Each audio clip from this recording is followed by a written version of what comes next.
words be pleasing to you, O Lord. Amen. This is a story that I am sure you have heard many, many times. It's also a story that often is read and not addressed as far as preaching goes. So why am I choosing to focus on it? Because I started doing some digging.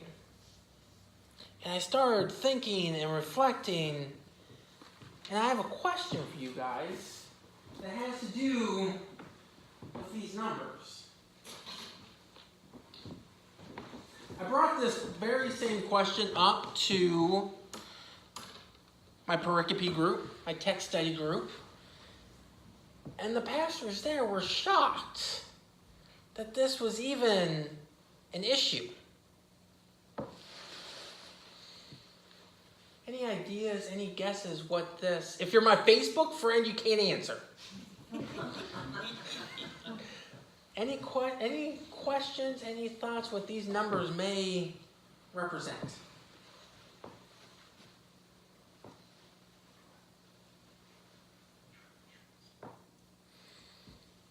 Nothing? No guesses? Equals 12. Equals 12? Yeah, I didn't even think about that. But that's interesting. That's actually very interesting. Really. I asked a question on my Facebook to all my Facebook friends. Do men and women, have the same number of ribs?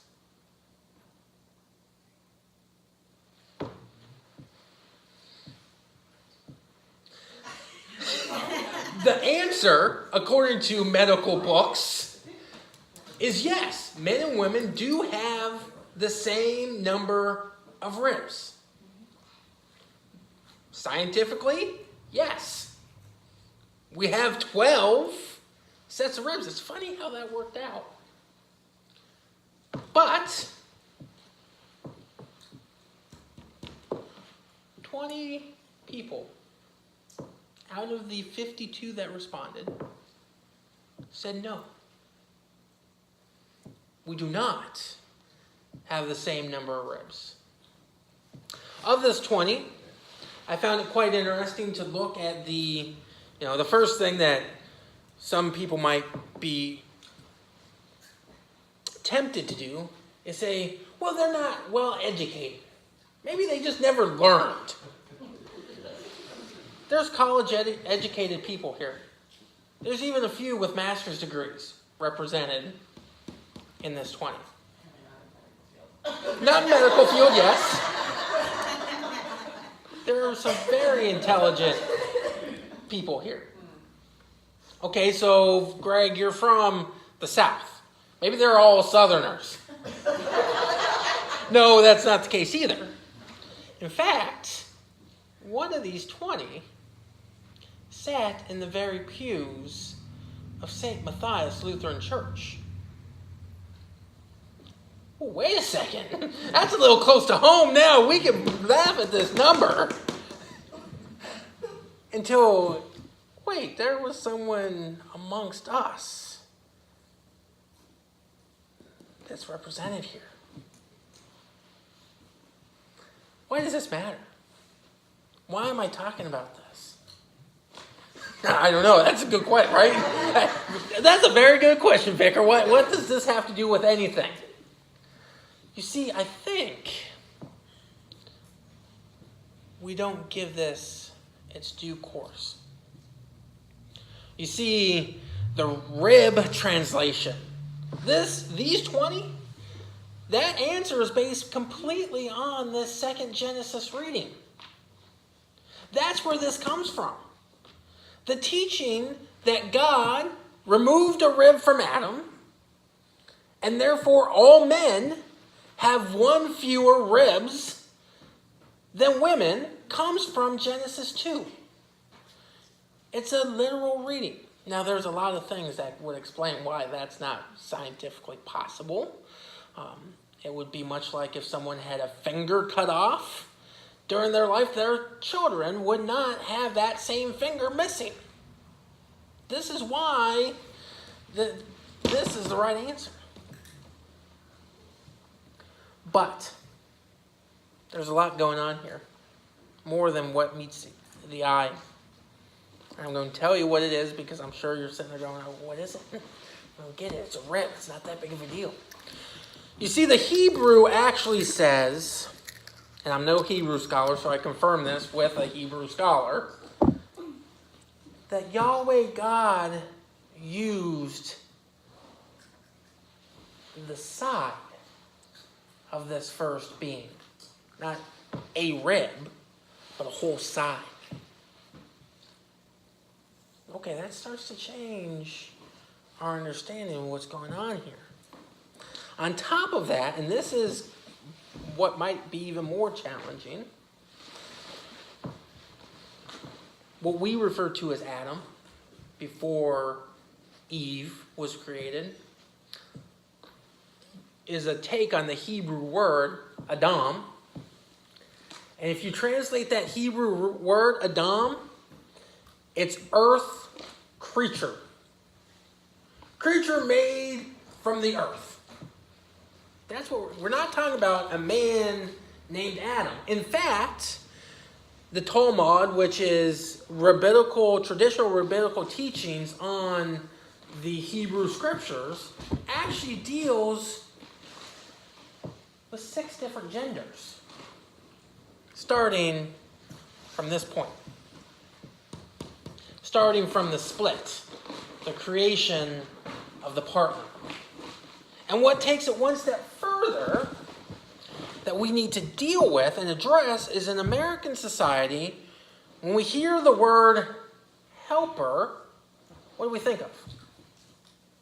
A sidekick? An assistant? The Hebrew word that's translated as helper in this text is often applied to God and how God interacts with us as a divine helper, not a sidekick, not a second thought, but as a divine helper and guide. That's what God's creating from this multi-gendered earth creature when he makes this earth creature fall asleep and removes a side from it. He's not creating Eve. He's not creating, per se, the gender of female.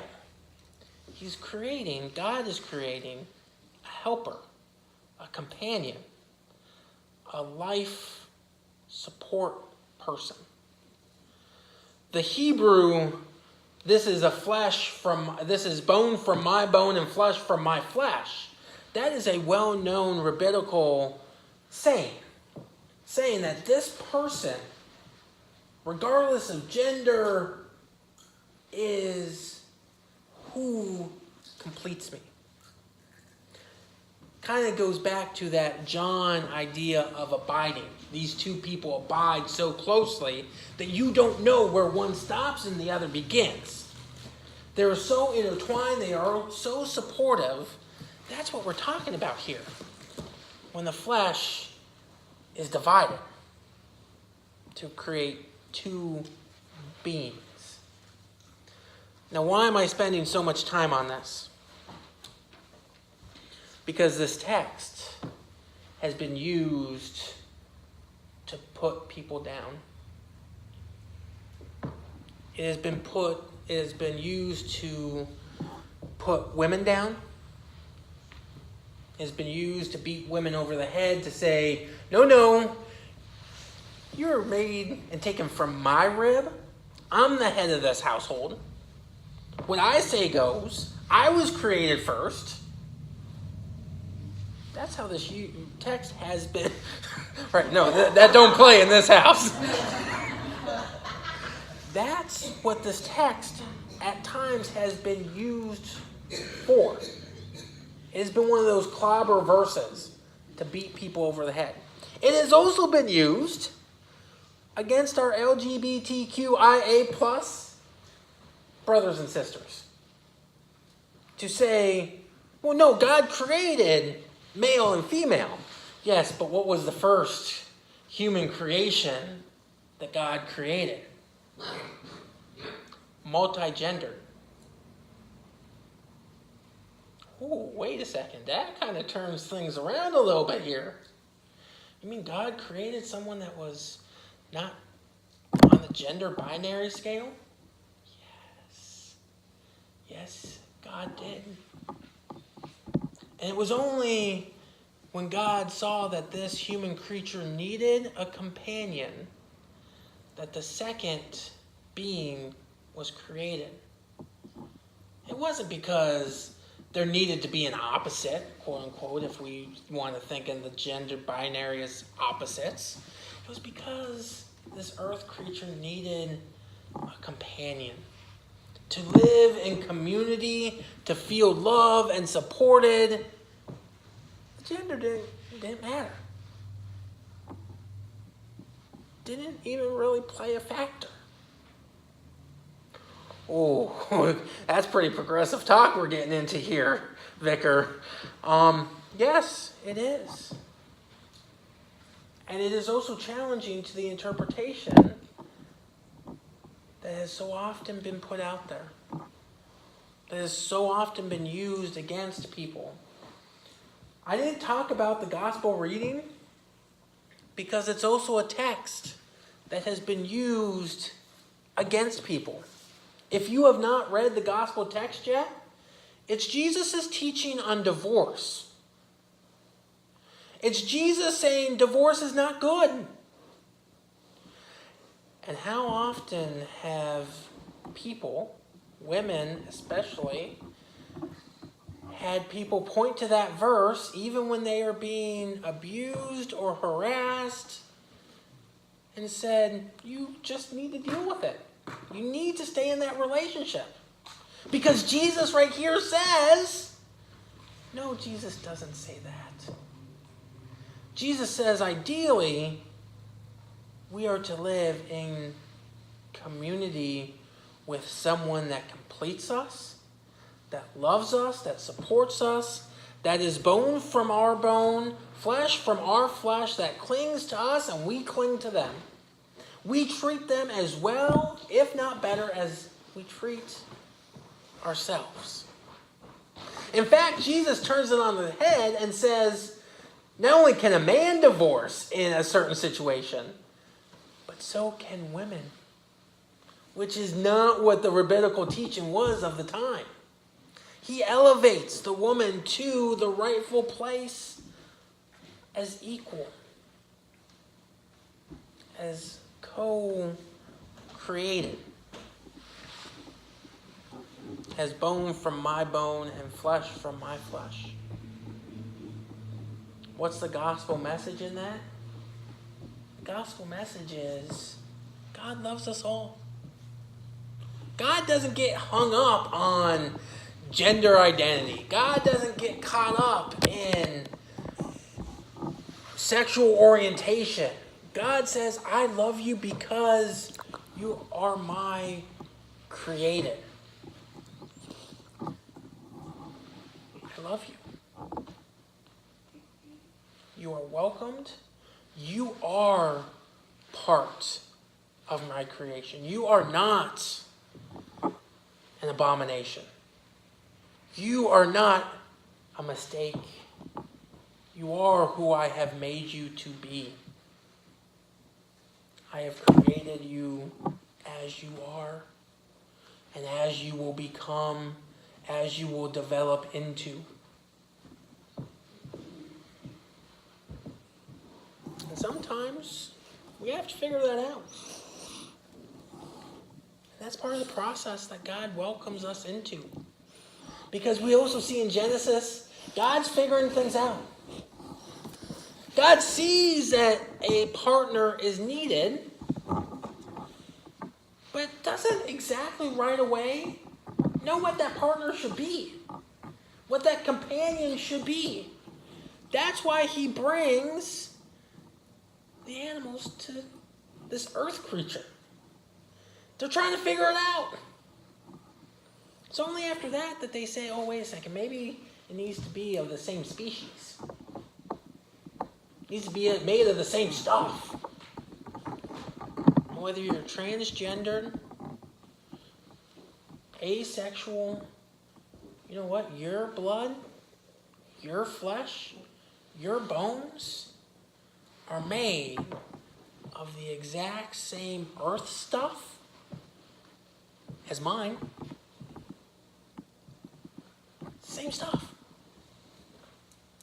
So let us live into the community, the co-created idea that God puts before us, that we are equal, and that oftentimes we allow division where division should not be. God loves us all, regardless. Amen.